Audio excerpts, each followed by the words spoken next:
Radha Krishna TV serial के last telecast episode में आप सबने देखा ही था कि कैसे कृष्ण के ही सुझाव से यहाँ पर दुर्योधन और उसके पिता ने आपसी सहमति से ये विचार किया कि क्यों ना अगला राजा तभी घोषित किया जब सबका विचार परामर्श ले लिया जाए।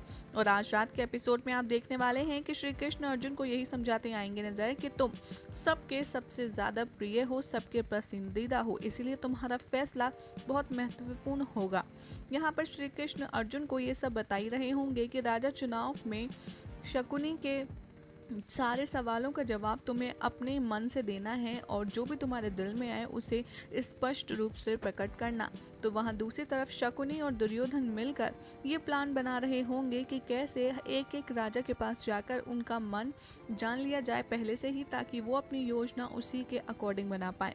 तो वहीं दूसरी तरफ ये दोनों फ्यूचर प्लानिंग कर रहे होंगे कि कैसे राजा धृतराष्ट्र को अपने चंगुल में लेना है और फैसला सिर्फ दुर्योधन के हक में ही होना है। तो दूसरी तरफ आप देखेंगे आज रात के एपिसोड में रानी गांधारी बहुत ही ज्यादा भावुक आएंगी नजर और यहाँ पर पांचों पांडवों से बातचीत भी करेंगी। एक एक पांडव को यहाँ पर रानी गांधारी अपने हाथों से स्वर्ण के आभूषण और अच्छे अच्छे कपड़े पहनने के लिए देंगी। तो वहीं द्रौपदी को गिफ्ट में वो बहुत ही ढेर सारा सोना जवाहरात देंगी और साथ ही अपना खानदानी हार भी उसे उठा करके दे देंगे और कहेंगे कि ये पुत्री, मैं तुम्हें अपने गले से अपना बहुत ही पुराना हार दे रही हूँ और अब से इस पूरे राज्य की गरिमा और हमारा सबका मान सम्मान सिर्फ तुम्हारे ही हाथों में है और मैं आशा करती हूँ कि तुम ये जिम्मेदारी पूर्ण रूप से निभाओगी और हमें कभी भी शिकायत का मौका नहीं दोगी।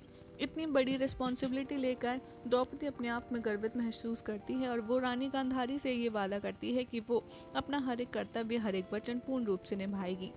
वहाँ आप देखेंगे कि एक तरफ तो खाने की बात होती है जहाँ रानी गांधारी कहती हैं कि चलो अब हम सब मिलकर भोजन करते हैं, मैंने हर किसी की पसंद का खुद अपने हाथों से व्यंजन बनवाए हैं। तो दूसरी तरफ अर्जुन के बारे में द्रौपदी पूछती हैं कि पहले अर्जुन को आ जाने दीजिए, क्या उन्हें भोजन नहीं करना।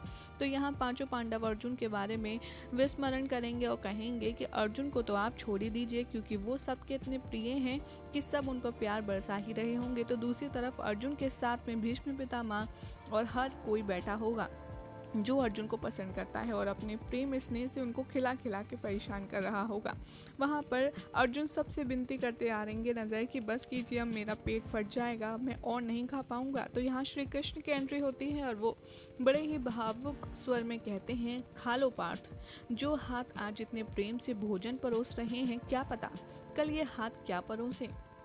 उचित यही होगा पार्थ कि आज पितामह के हाथ से जो परोसा गया भोजन है वो भोजन तुम प्यार से ग्रहण कर लो पार्थ। ये स्मृतियाँ अपने जीवन में तुम्हें बहुत आगे तक लेकर जाएंगी और तुम्हारे संग रहेंगी और क्या पता आगे चल के कोई तुम्हारे साथ रहे ना रहे, लेकिन ये स्मृतियाँ हमेशा तुम्हारे साथ रहेंगी। यहाँ अर्जुन बिना कुछ सवाल करे पितामह के हाथ से कुछ और खाना खा लेता है, लेकिन जैसे ही खाना वो पूर्ण करता है वो श्री कृष्ण से खड़ा होता है और पूछता है, आखिर आपने ऐसा क्यों कहा माधव।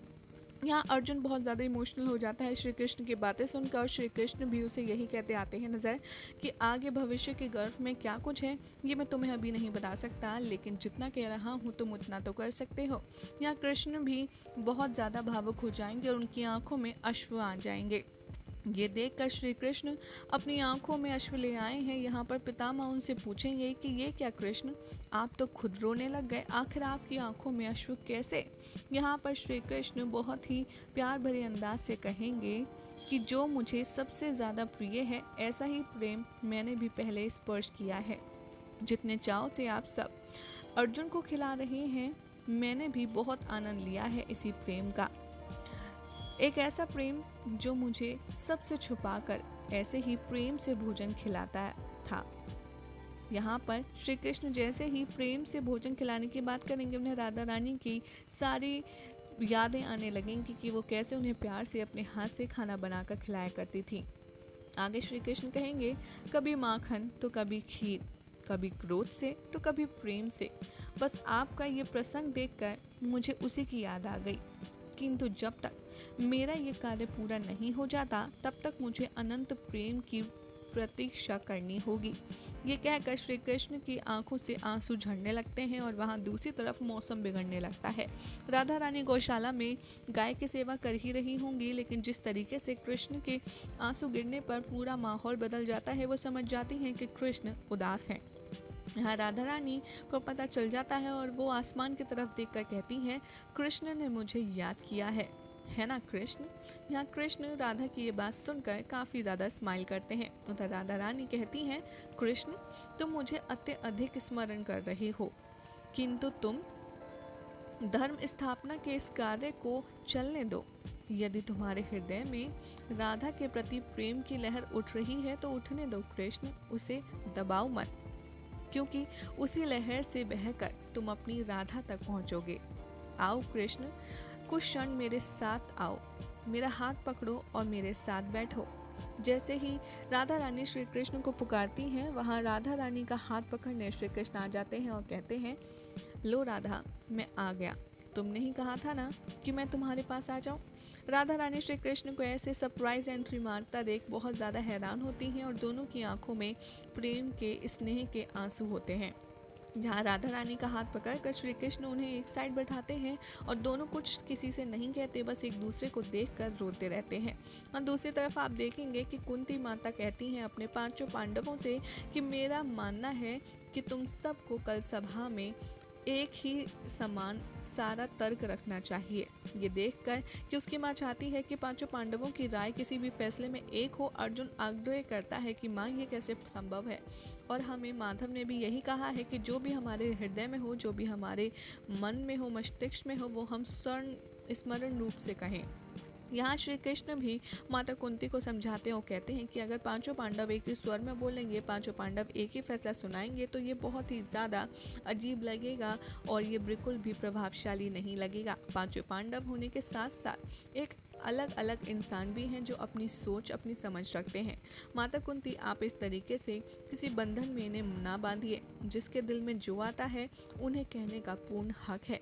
लेकिन यहाँ पर माता कुंती फिर श्री कृष्ण से अनुरोध करती हैं कि अगर ऐसा हुआ तो मेरे पांचों पांडवों के फैसले से उनके मन में कहीं मनमुटाव ना हो जाए। तो यहाँ श्री कृष्ण फिर से समझाते हैं और कहते हैं कि माता कुंती, पांडव हमेशा एक हैं और हमेशा एक ही रहेंगे। अपनी बात अलग अलग रूप से कहने से ये सब एक दूसरे से अलग नहीं हो जाते, बल्कि एक इंसान कितना बुद्धिमान है उससे ये भी पता चलता है। और साथ में चारों भाइयों को किसी एक पांडव के समक्ष रूप से कुछ व्यक्त करने के बारे में उन्हें एक नया तरीका, उन्हें सोचने की एक नई दिशा भी मिलेगी कि आखिर ये सब एक दूसरे की तरह सोचने के बजाय अलग अलग मत कैसे रखते हैं। ये बात देखकर सारे भाई कृष्ण की बात से एग्री हो जाते हैं। और क्या होगा कल रात के एपिसोड में ही हम आपको बताएंगे अपने अगले रिपोर्ट में।